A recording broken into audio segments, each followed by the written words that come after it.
Estás viendo Detrás de las Cámaras.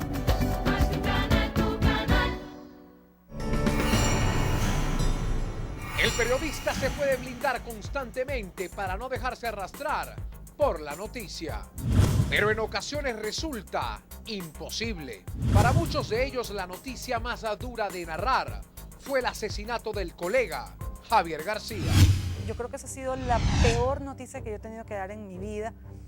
Javier era mi amigo, no solamente era un compañero de trabajo con quien uno echa broma en un momento dado y comparte. Pero ciertamente el más difícil fue el de Javier García, porque nosotros trabajamos cualquier cantidad de tiempo y la verdad fue complicado, complicarnos cómo nos enteramos de todo, cómo lo vivió la gente también y tener que vivirlo, porque tenías que ir a cubrir cuando detuvieron al asesino, estar ahí, y me acuerdo que el sentimiento que se vivía en ese momento era terrible, porque había como demasiada tristeza y me acuerdo que en ese momento el asesino entró tapado porque evidentemente había demasiada ira de todos, camarógrafos, periodistas, todos estábamos súper tristes. Claro, y todo el mundo lloraba porque no había pasado nada, pero tenemos que estar ahí porque, bueno, evidentemente era noticia. Todavía me preguntan cómo lo hice y no les sé responder. En estos días lo vi en YouTube y dije, era como estar viendo a otra persona, ¿sabes? No sé cómo lo pude manejar en el momento. Y si me tuviera que volver a tocar, no sé si lo podría hacer. No lo sé.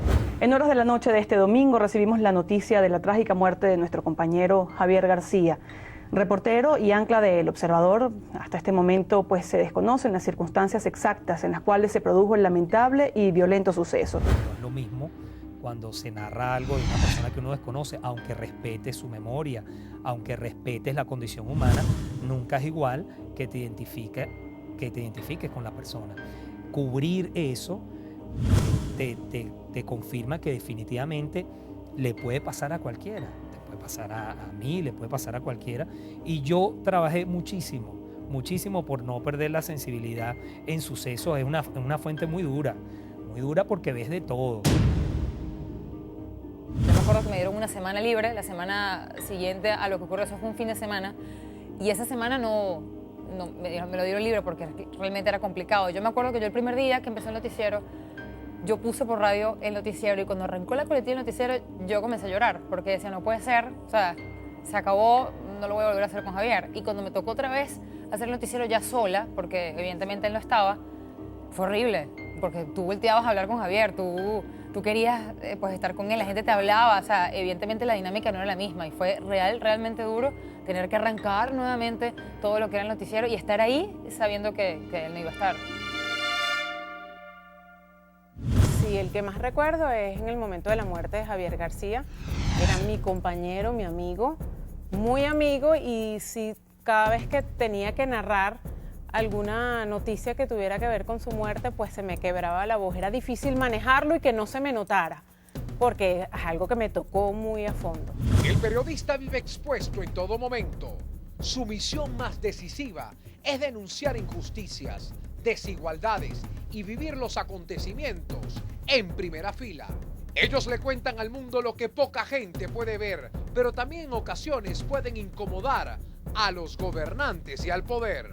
El presidente Chávez en sus alocuciones le gustaba interactuar amenamente con sus invitados. Muy pocas veces se le veía molesto ante los comentarios de los participantes en su discurso, pero hubo 3 periodistas que le generaron gran malestar. Bueno, resulta que ese día yo hice 3 preguntas. Nosotros normalmente cuando cubríamos las actividades del presidente Hugo Chávez había muy poca oportunidad de preguntar y a los medios privados los dejaban con solo una pregunta.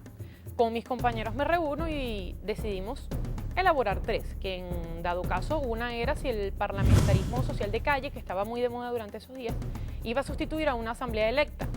El tema del aumento salarial, que el día anterior había sido 1 de mayo. Y la última pregunta se trataba sobre la injerencia de personal cubano en áreas delicadas de la situación nacional, en funciones militares. Bueno, cuando yo, por supuesto, escucho la descarga de 27 minutos que tuvo el presidente hacia mí, nunca me esperé una respuesta de tal magnitud. Uno siempre espera que el presidente te vaya a regañar, en el caso del presidente fallecido Hugo Chávez, como destilaba, o desviara la pregunta y respondiera otra cosa, pero nunca 27 minutos contra mí. Cuando tú estás allí frente a una persona de poder, tratas de ser la voz de 1 millón, de 10 millones o de tantos millones de personas que quisieran hacerle esas preguntas, porque los políticos son trabajadores públicos nuestros. O sea, allí es cuando tú agarras valor y dices, tantas personas quisieran hacerle esta pregunta a esta persona, pues yo tengo la oportunidad, ¿cómo no hacérsela? Por ejemplo, en esas ruedas de prensa que todos han visto por cadena nacional, donde algunos altos personajes del gobierno pues se muestran irritados y tratan de intimidar a uno como periodista. En ese momento uno tiene que pensar, bueno, yo estoy aquí invitada como periodista a una rueda de prensa y tengo derecho a hacer la pregunta que quiera. No te hace sentir bien porque nunca te dan ni siquiera la respuesta a la pregunta que haces y te atacan personalmente. Y uno no va en contra de la persona como tal. Tú vas buscando una información que por supuesto pues te tiene crítica porque estás buscando esa información, esa incertidumbre que tiene tanta gente. Y sí te hace sentir mal que se tome a lo personal. Otra memorable frase que quedó para la historia fue sin duda la del expresidente Jaime Lucinchi contra el periodista Luis Guillermo García. A mí no me ¿oíste? Andreina Flores recuerda también su impasse con el presidente Chávez.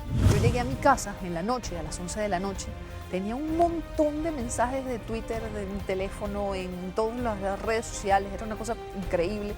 Y me senté a hacer lo que se suponía que debía hacer, es decir, la nota, mi reportaje, que iba a salir al día siguiente en la mañana. Entonces me senté a pensar y digo, ¿pero qué mando? O sea, mando que Chávez me habló mal y que yo, o sea, que tuvimos un encuentro acalorado, digamos. O sea, ¿qué mando? No sé, o sea, ¿cuál es la información que debo enviar si la información soy yo? Entonces creo que en esos primeros momentos yo no tenía muy claro qué era lo que debía hacer y luego poco a poco pues las aguas se fueron calmando y ya pudimos como retomar el periodismo como debe ser, que soy yo detrás de mi micrófono y no delante de las cámaras y las luces y todo el resto. Hoy el periodista se convierte en noticia. La verdad es que nunca me imaginé que lo que yo viví iba a ser un trampolín para mi carrera.